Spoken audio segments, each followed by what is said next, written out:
The soft hum of fluorescent lights filled the quiet library, where stacks of textbooks and scattered notes turned one table into an island of endless to-do lists.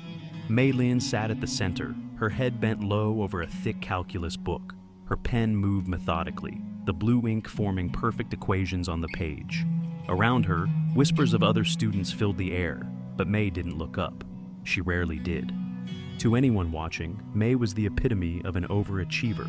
At 17, she was the top of her class, had perfect SAT scores, and was juggling enough extracurriculars to fill 2 college applications. Teachers praised her brilliance, classmates envied her drive, and her parents beamed with pride at every trophy, certificate, and accolade she brought home. But beneath the surface of her accomplishments was a quiet storm, a battle she fought daily, hidden from everyone around her. At home, the weight of expectations was unrelenting. Mei's parents had emigrated from Taiwan with nothing but dreams of a better future, and they made it clear she was the embodiment of those dreams. "You're going to make us proud, Mei," her mother often said, placing another practice test in front of her. Her father, usually silent, would nod in agreement, his approval conveyed through furrowed brows rather than words. Mei didn't resent them. She knew their sacrifices, the long hours her mother spent as a nurse, the years her father worked double shifts at the factory. But their dreams for her were a cage built from the best intentions, a prison of perfection she couldn't escape. What no one saw was how hard it was for her to even function in the spaces others called normal. Mei was autistic, a fact she'd only been diagnosed with at 13, after years of struggling with sensory overload and the unspoken rules of social interactions. Her parents didn't talk about it much. "You're not sick," her mother had said once. "You just have to work harder." And so she did. She worked harder to decode the stares she received when she misread someone's tone. She worked harder to endure the bright lights and chaotic noise of the school cafeteria. She worked harder to hide her meltdowns, locking herself in the bathroom to cry quietly after being overwhelmed. Every day was a performance, an act of balancing the expectations of her parents, teachers, and peers with the relentless pressure in her own mind. Mei lived on the edge of burnout, each step forward feeling heavier than the last. But no one saw the cracks forming beneath the flawless facade. Not her parents, not her teachers, not even Mei herself. To the world, she was the Asian overachiever, destined for greatness. Inside, she was battling to hold it all together, unsure how long she could keep going. That evening, Mei sat at the dinner table with her parents, the aroma of stir-fried vegetables and steamed rice filling the room. Her mother served the dishes with practiced efficiency, while her father read through a local newspaper, occasionally commenting on the world events in a low, gruff voice. Mei's eyes remained fixed on her plate as she picked at her food, her appetite dulled by the knot in her stomach. "How was your practice exam today?" her mother asked, her tone neutral but expectant. Mei hesitated. She'd scored well, higher than most, but not perfectly. "I got a 730 in math," she said quietly, her voice barely audible over the clinking of chopsticks. Her mother frowned, pausing mid-bite. "Only 730? Mei, you can do better than that. You've done better than that." "I know," Mei replied, her chest tightening. "I'll work harder." Her father looked up from his newspaper, adjusting his glasses. "Harder isn't enough. You need to focus, no distractions. College isn't going to wait for you to figure it out." Mei nodded, swallowing back the sting of their words. She understood their perspective. To them, anything less than perfection felt like a failure, not just for her, but for the sacrifices they had made to give her these opportunities. But the pressure was suffocating, and no one seemed to notice how deeply it was affecting her. After dinner, Mei retreated to her bedroom, closing the door behind her and leaning against it for a moment as she exhaled shakily. The walls of her room were lined with awards and certificates, each one a testament to her relentless pursuit of excellence. To everyone else, they were symbols of achievement, but to Mei, they felt like reminders of the impossible expectations she had to meet. She sat at her desk, her laptop open to a practice test for AP Physics. The screen glowed brightly in the dim room, and the questions blurred together as her vision wavered. Mei pressed her hands to her temples, trying to focus. The room felt too quiet, too still, yet her thoughts raced in chaotic spirals. Every mistake she made on the practice test felt like a personal failure, a confirmation that she wasn't good enough. Her breathing quickened, and the tightness in her chest grew unbearable. She slammed the laptop shut, the sound echoing in the room. Tears welled in her eyes, and Mei buried her face in her hands, her shoulders shaking as silent sobs overtook her. She didn't even know why she was crying. It wasn't one thing, but 1,000 little things. Each demand, each expectation, each moment she felt like she was falling short. Mei's autism added another layer to the battle no one saw. The sensory overload from her day. Bright classroom lights, loud hallways, the unrelenting buzz of conversation left her emotionally and physically drained. The effort it took to mask her discomfort, to smile and nod when she didn't understand social cues, to avoid the stares of classmates when she missed a joke or spoke too bluntly, consumed her energy. By the time she got home, she had nothing left to give. Her parents didn't fully understand what her autism meant. To them, it was a label that explained some of her quirks, but didn't excuse her from meeting their expectations. "You're just like everyone else," her mother had said once. "You just need to try harder." Mei knew they meant well, but their words dismissed the invisible struggles she faced daily. At school, Mei's teachers praised her for her discipline and intellect, often holding her up as an example for other students.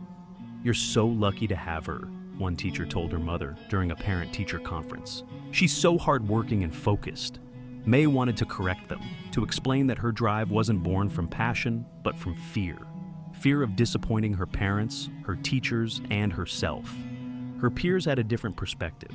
Some envied her for her achievements, labeling her the teacher's pet or the overachiever. Others barely noticed her, assuming she didn't need friends because she was too busy or too smart to care about anything beyond grades.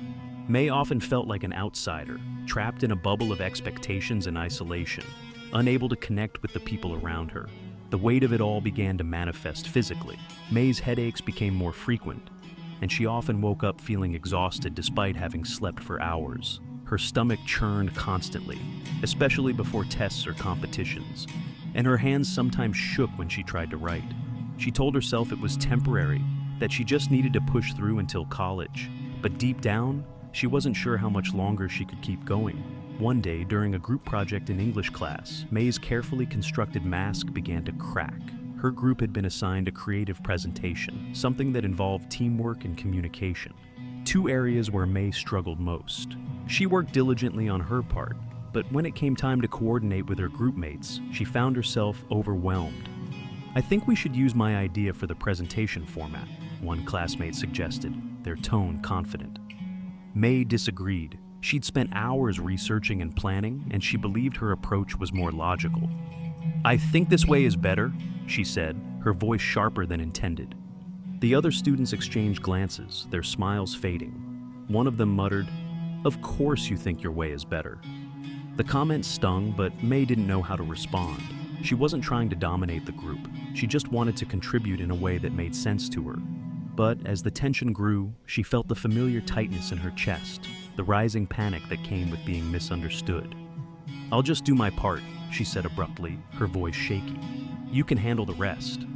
She left the classroom as soon as the bell rang, her head down as she navigated the crowded hallway.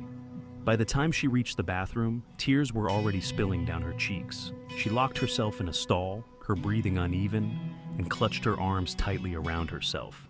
The fluorescent lights buzzed overhead, too bright, too loud, and the sounds of students laughing and talking outside the door felt like static in her ears. Mei stayed there until the halls grew quiet, her mind replaying the interaction over and over. She didn't know why she couldn't just let things go like everyone else seemed to.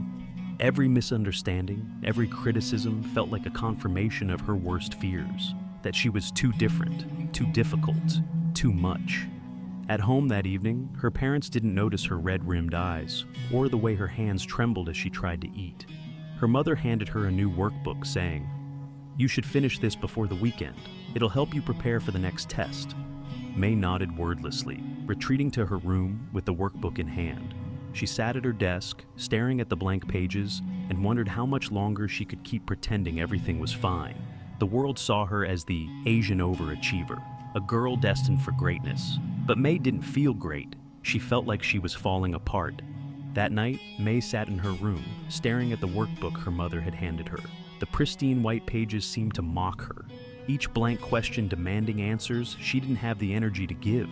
Her hands trembled as she tried to pick up her pen. But the weight of everything, her parents' expectations, her teacher's praise, her own relentless self-criticism, pressed down too heavily.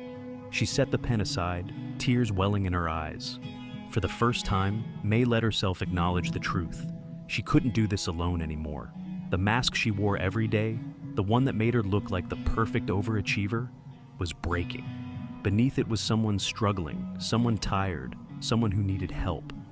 Mei wiped her tears and opened her laptop, searching for resources for students with autism.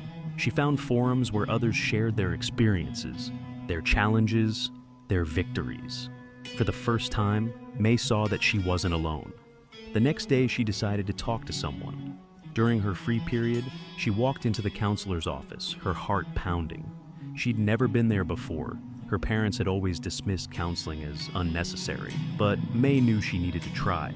The counselor, a kind woman with a warm smile, listened as Mei haltingly explained her feelings.